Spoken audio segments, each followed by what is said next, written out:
Hello friend, welcome to Zuzucorn's Expert Summoner Guide and Progression for Terraria 1.4. In this series, I'll show you tips and tricks for playing Summoner in Expert mode, and offer you a suggested gear progression guide to help you out. I'm Zuzucorn and I aim to entertain you, encourage you, and offer you a place to call home. So subscribe now and join the Zuzucorn family. For this Summoner guided playthrough, I'll be doing it in the Journey Mode world.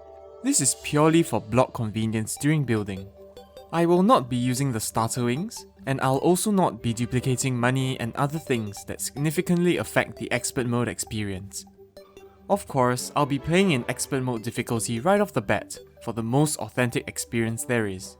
Let me explain the issue with playing a pure Summoner class in Terraria 1.4. In 1.3, the only summon weapon available at the start of the game was the Slime Staff, which has an absurdly low drop rate. However, using the Reaver Shark, summoners could skip directly to Hellstone, allowing them to craft the Imp Staff as their first weapon, which is a decent summon weapon for pre-hard mode. In 1.4, the Reaver Shark no longer mines Hellstone, so that method doesn't work anymore. Although 1.4 added new early game summons, there is no real reliable way to get them. The Finch Staff is one of these new weapons. However, you have to be lucky enough for your world to generate living trees, and hope that the living tree chest within contains the Finch Staff.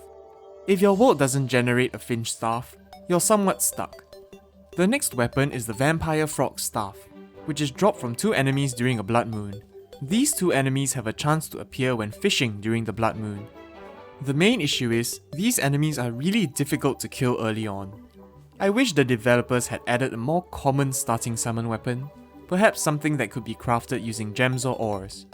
If you want to do a pure summoner playthrough, you can do a seeded playthrough, meaning that you use a world seed that you know contains a Finch Staff. If you're looking for one, here's one right here. Pause the video and copy it down if you want to. Well, now that you know about early game summon issues, that's the reason why I created a Journey Mode character. Journey Mode characters always start off with a Finch Staff, meaning that it will at least give us a summon weapon to work with, especially if we can't find a Finch Staff in this world. So, as always, start out by chopping some trees and building a house. In 1.4, the game favours having different towns. This means that building a huge apartment isn't good anymore. By having only 2 or 3 houses in each biome, NPCs who are happy will sell you a pylon, which allows you to teleport between these biomes. So the way to build houses will now be a few houses all around the world, compared to a huge apartment near where you started. Summoners also have a new class of weapons called whips, which allow you to deal some damage directly, as well as tag the enemy, allowing your summons to target them and deal a little more damage. Our game plan for today will be to get the Zoologist to move in, who sells the first whip we can acquire. Let's also explore the world and do some spelunking as well. You can actually skip this first whip, but I'll cover that later. We'll also try to set up some pylons by building houses in different biomes. We can't afford them yet, but setting it up first gets it out of the way. Make sure you collect as much ore as you can as well. Any armor is good armor for now. At this stage of the game, zombies are pretty difficult enemies, so just be mindful of them. For the ones with the sticks, you can't really beat them using swords.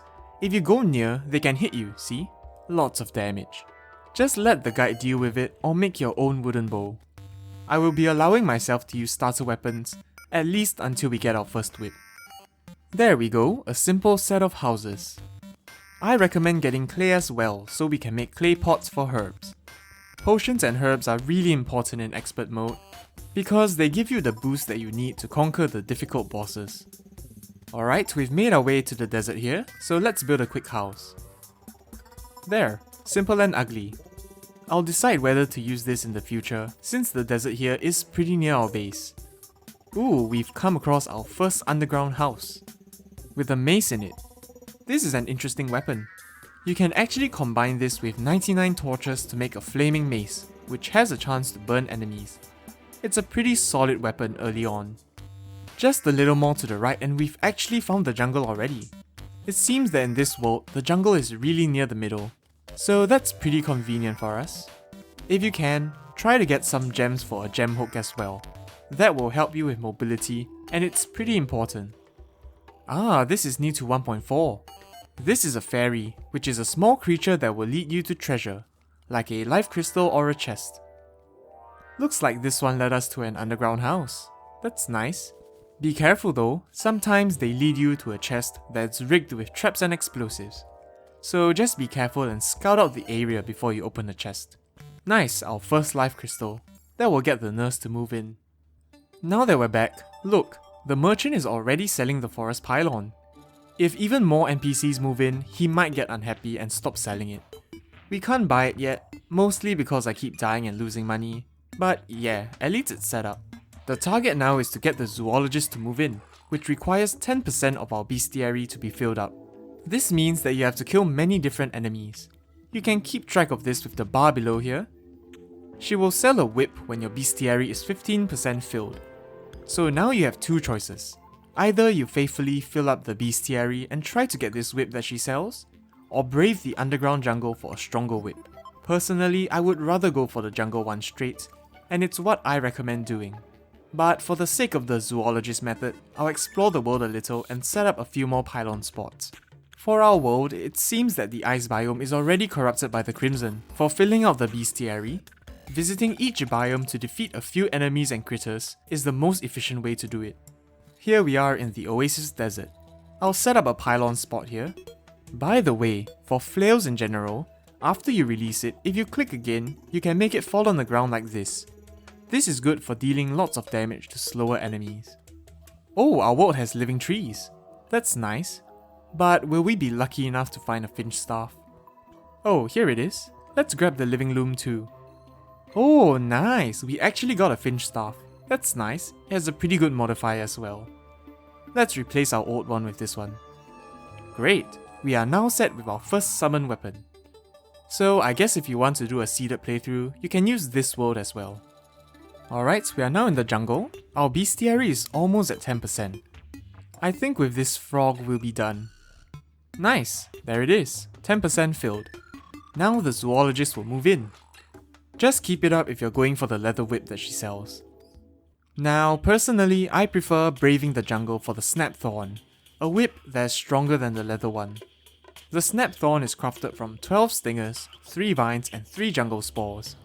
Vines are obtained from the man-eaters, which are horribly tough at this stage of the game.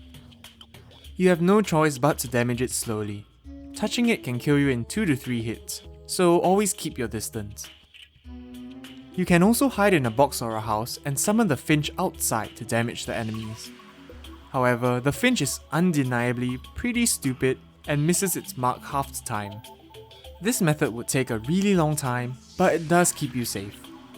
I prefer avoiding crowded areas and pick off any lone enemies. Stingers are obtained from hornets, but they fly around and shoot poisonous projectiles at you, so they are kind of tricky. Jungle spores are these glowing things, so just mind them. They are pretty common and easy to find.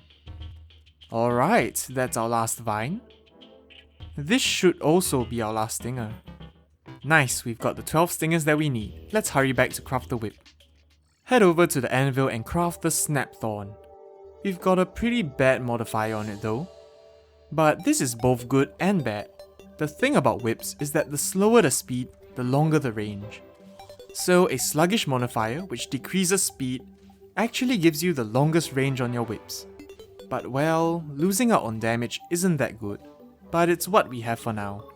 Well, we have managed to grab our own finch staff and also gotten our first whip, the snap thorn. We are now set for progressing.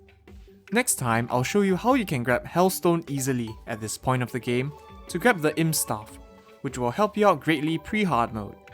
So make sure to subscribe and hit the bell icon too for more Terraria guides and coverage. This has been Zuzucorn Games. Have a nice day and have a great week ahead. Bye bye!